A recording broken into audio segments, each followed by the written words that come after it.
Retroid have just announced the Retroid Pocket 3 for pre-order.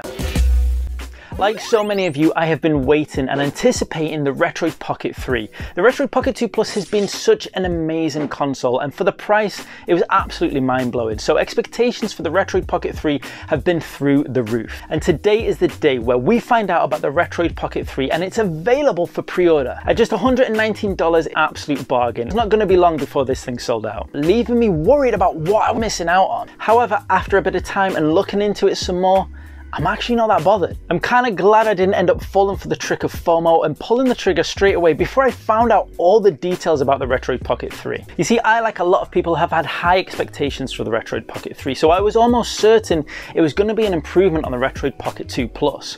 But when you look at it further, it is exactly the same as the Retroid Pocket 2 Plus, only a larger screen and having two analog sticks instead of one analog stick and a slider. Now, for that change in form factor, the bigger screen size and having two analog sticks, $20 extra is a pretty good deal. And if I had to pick between a Retroid Pocket 2 Plus and a Retroid Pocket 3, I would probably pick the Retroid Pocket 3. But having a Retroid Pocket 2 Plus already, I really don't see the need for me to go out and get a Retroid Pocket 3. Now, you see, the problem is I made the rookie mistake that when I was looking through the promotional information for the Retroid Pocket 3, it had this graphic showing how much more powerful it was than a Retroid Pocket 2.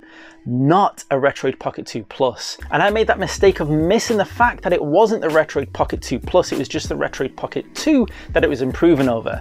Essentially, like we said, it's exactly the same console on the inside to the Retroid Pocket 2 Plus, with a potential improvement maybe in RAM. Now, is this a bad thing? Absolutely not. Retroid have listened to what the community have said about the form factor, about the screen size, and about the analog sticks, and they've put those improvements in the Retroid Pocket 3. Also, Retroid haven't made the Pocket 3 so much more expensive just because it's their newest console. They've kept the pricing really fair and relative, making it still potentially the best value retro handheld you can get your hands on today. But personally, I would really like to see them make things a little bit more clearer in the comparisons to their previous consoles.